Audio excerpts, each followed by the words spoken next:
Shalom भाई और बहनों, उम्मीद करता हूं कि आप लोग बड़े ही खुशी के साथ में होंगे और प्रभु में बढ़ रहे होंगे। आज की इस वीडियो में आप सभी का स्वागत है।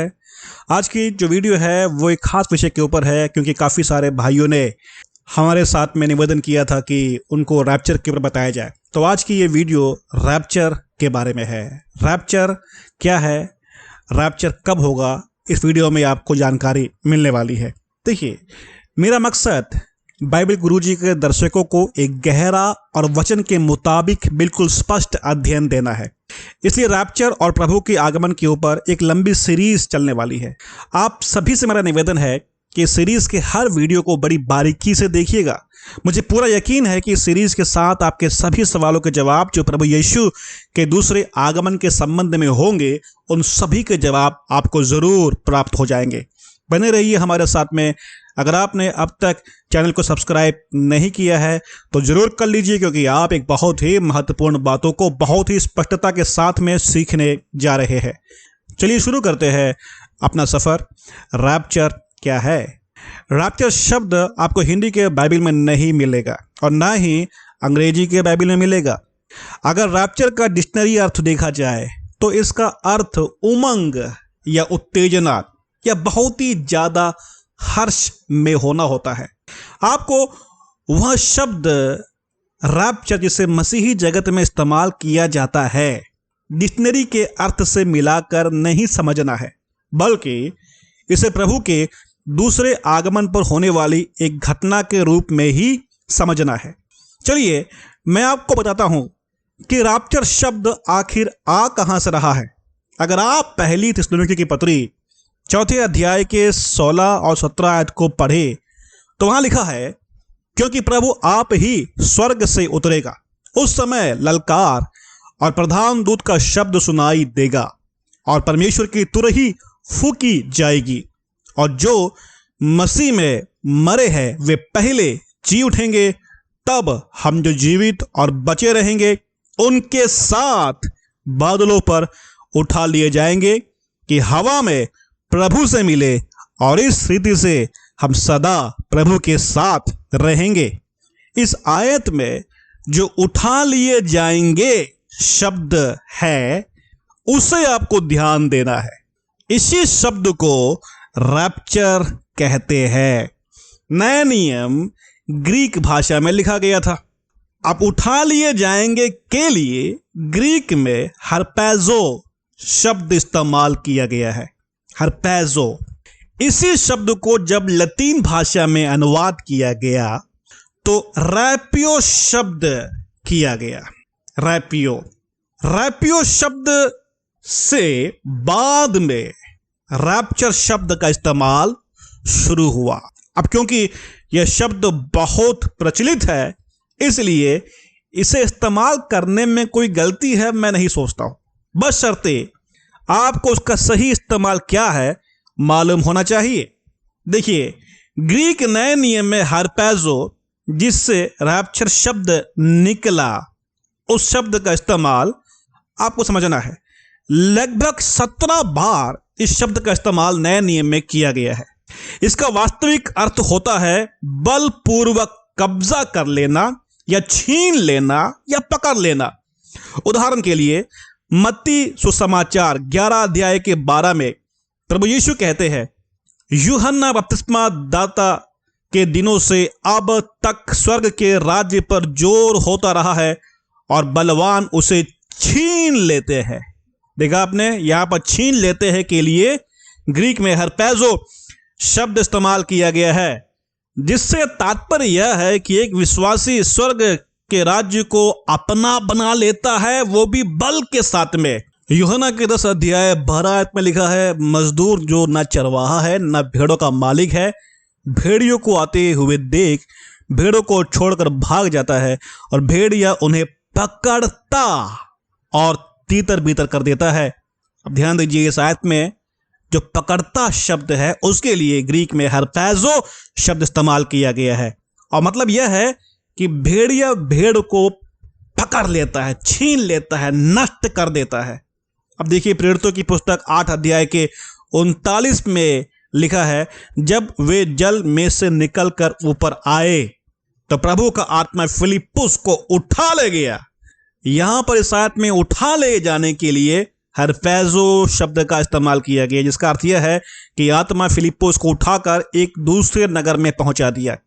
अब मैं आपको एक आखिरी उदाहरण दूंगा जो कि दूसरी कुरिन्थियों की पत्री 12 अध्याय के 4 आयत में से है। वहां लिखा है, प्रेरित पौलुस इस प्रकार से कहते हैं, अपने स्वर्ग के दर्शन के बारे में कहते हैं कि मैं ऐसे मनुष्य को जानता हूं, न जाने देह सहित न जाने देह रहित, परमेश्वर ही जानता है, कि स्वर्ग लोक पर उठा लिया गया और ऐसी बातें सुनी जो कहने की नहीं और जिनका मुंह में लाना उचित नहीं। यहां पर जो उठा लिया गया शब्द इस्तेमाल किया है पौलुस ने, और उसी के लिए ग्रीक में हरपैजो शब्द इस्तेमाल किया गया है, और इसका तात्पर्य यही है कि पौलुस स्वर्ग लोक उठा लिया गया था।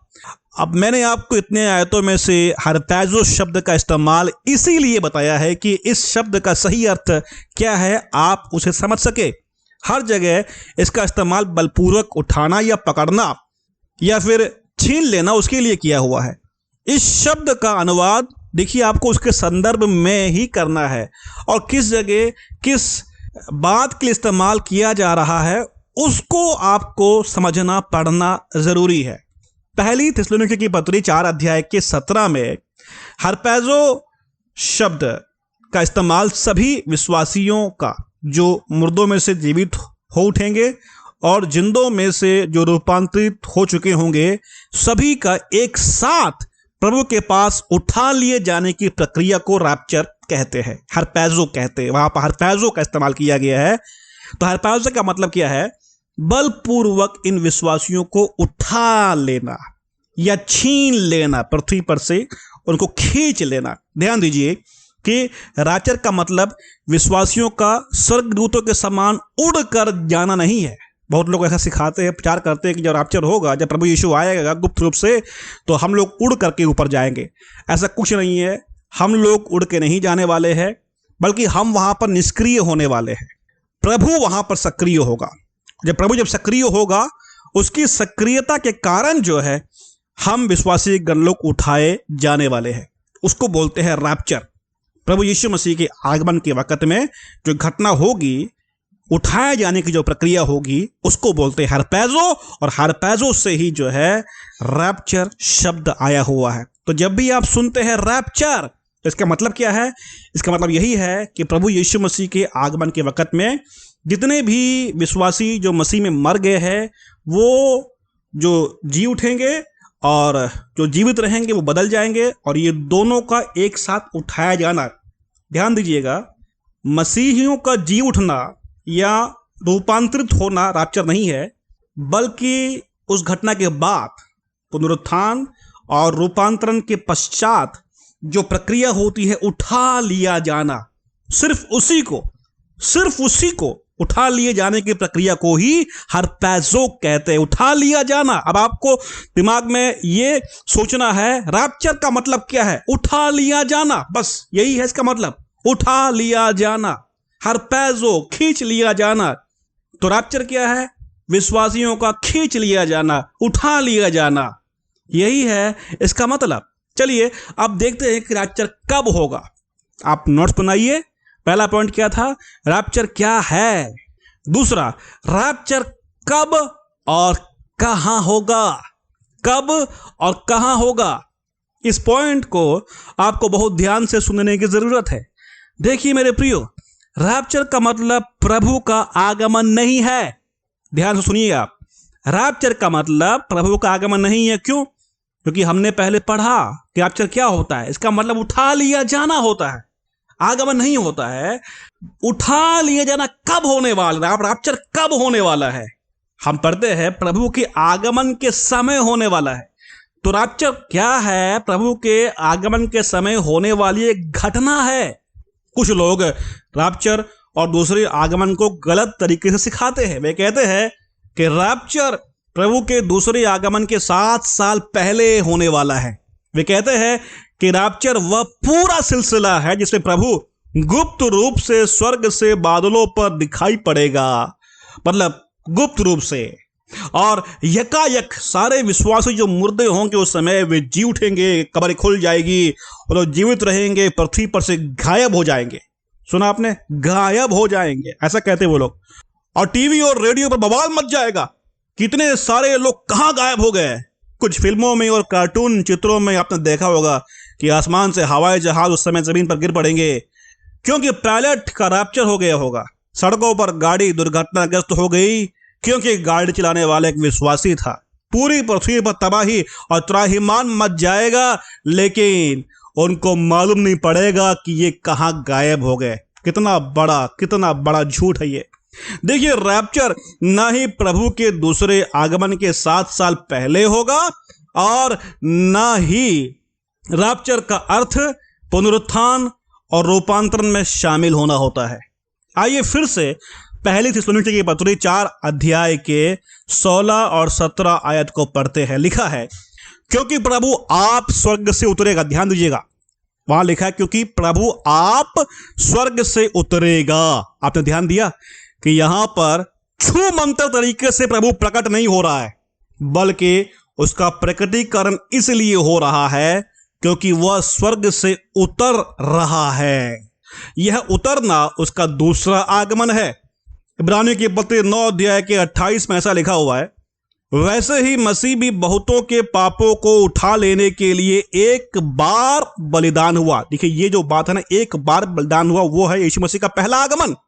अब आगे पढ़ता हूं, यहां आगे लिखा हुआ है, और जो लोग उसकी बाट जो होते हैं उनके उद्धार के लिए दूसरी बार बिना पाप उठाए दिखाई देगा।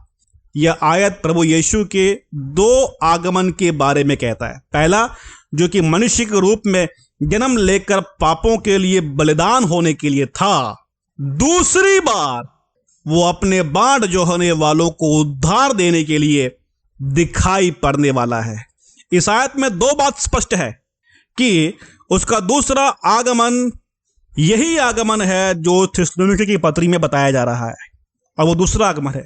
अगर दूसरी आगमन में ही रैप्चर हो रहा है तो आप बताइए मुझे कि दूसरे आगमन और रैप्चर के बीच में 7 साल का गैप कहां से आ जाएगा। ये झूठ है, ये गलत तरीके से हम सबको जो है गलत सिखाया गया है, झूठ बताया गया है। और उसका आगमन देखिए जब भी होगा, इब्रानियों की पत्री में लिखा रखा है, वह दिखाई देगा। देखिए, आप मेरी बात को मत लीजिए मेरे प्रियो, मैं आपसे कह रहा हूं कि बाइबल की बातों को लीजिए। कुछ ऐसे सेवक होते जो बाइबल की बातों की हत्या कर डालते हैं और जो मन में आया बोलते रहते हैं। आप जो मन में आया जो बोलते हैं उनकी बातों को मत सुनिए। आपके हाथ में बाइबल है जो हिंदी की भाषा में, उसको देखिए, उसको पढ़िए, उसको सुनिए। आप यहां पर बिल्कुल प्लेन टेक्स्ट दिया हुआ है, जब यीशु मसीह प्रकट होगा तो दिखाई पड़ेगा लिखा रखा है। वह दिखाई क्यों देगा भाई? क्योंकि वह स्वर्ग से छूमंतर अंदाज में नहीं आ रहा है, यही तो मतलब है, बल्कि दिखाई पड़ने के लिए उतर रहा है। तो वो उतर रहा है, और जब वो उतर रहा होगा उस समय कुछ घटनाएं होती हुई पौलुस बताते हैं। और वो घटनाएं कौन सी है? वो घटना है, पहली बात, ललकार होगा। दूसरा, प्रधान दूत का शब्द सुनाई देगा। तीसरा, परमेश्वर की तुरही फूंकी जाएगी। इस तुरही को पौलुस पहले कुरिन्थियों की पत्री 15 अध्याय के 52 में अंतिम तुरही कहते हैं। जो चौथा घटना है, मसीह में जो मरे हुए होंगे वो पहले जी उठेंगे। पांचवी जो बात है, तब जो जीवित और बचे रहेंगे उनके साथ बादलों पर उठा लिए जाएंगे कि हवा में प्रभु से मिले। हालांकि यहां पर जीवितों के रूपांतरण के बारे में नहीं लिखा है, लेकिन पहली कुरिन्थियों की पत्री 15 के 52 में लिखा है कि जो जीवित मसीह में होंगे वो बदल जाएंगे। तो थिस्सलुनीकियों की इस आयत के आधार पर रैप्चर कब होने वाला है? रैप्चर प्रभु के स्वर्ग से उतरने के वक्त 5वीं घटना के तौर पर है। रैप्चर के पहले प्रभु का स्वर्ग से उतरना जरूरी है, उसका ललकारना जरूरी है, प्रधान दूत का शब्द का सुनाई देना जरूरी है, अंतिम तुरही का फूंकना जरूरी है, मसीह में मरे हुए मुर्दों का जी उठना जरूरी है। उसके पश्चात मसीह में उस समय जीवित सभी लोगों का रूपांतरण होना भी जरूरी है। और इन सबके बाद क्या होने वाला है? ये सारे के सारे विश्वासी एक साथ, मतलब जो मसीह में जो मुर्दे हैं जिनका पुनरुत्थान हुआ है वो भी पृथ्वी पर ही एक साथ रहेंगे, और जो जीवित रहेंगे, जो बदल जाएंगे, वो भी पृथ्वी पर एक साथ ही एक ही साथ उठाए जा रहे हैं। तो उठाए कहां से जा रहे हैं? वे उठाए पृथ्वी पर से जा रहे हैं। और कहां की ओर जा रहे हैं? अब ध्यान दीजिएगा, वे कहां की ओर जा रहे हैं? हवा में, बादलों पर प्रभु से मुलाकात करने के लिए। तो देखिए रैप्चर कब होने वाला है? रैप्चर यीशु मसीह के दूसरे आगमन पर होने वाला है। और पहली थिस्सलुनीके की पत्री 4 अध्याय के 17वें आयत के बेस पर यह 5वीं घटनाक्रम है, रैप्चर, उठा लिया जाना। और ये कहां पर उठाए जाने वाले हैं? ये लोग हवा में, बादलों पर उठाए जाने वाले हैं। और किस लिए? प्रभु से मुलाकात करने के लिए है। तो जोर से बोलिए हालेलुया। कितना स्पष्ट है, ना कहीं घुमाना है, ना कहीं ज्यादा व्याख्या करने की जरूरत है। इतनी स्पष्ट अंदाज में बाइबल हमसे बात कर रहा है। तो मेरे प्रियो, मैंने पूरी कोशिश की है कि आपको बहुत ही सरल अंदाज में स्पष्ट जानकारी दूं, जिससे आपको बिना संदेह के बात समझ में आ जाए। हो सकता है कि इस वीडियो को सुनकर आपके मन में कुछ सवाल पैदा हुए होंगे, लेकिन मैं आपको यकीन दिलाता हूं कि जैसे जैसे इस सीरीज में नए वीडियो आते रहेंगे, आपके सवालों का जवाब भी अपने आप आपके सामने आता रहेगा। अगली वीडियो में मैं आपको जो बताने वाला हूं उसके सुनकर आप प्रभु को धन्यवाद करेंगे, क्योंकि आपका साक्षात्कार सत्य वचन से होने वाला है। इंतजार करते रहिए, मिलते हैं अगली वीडियो में, तब तक के लिए शालोम।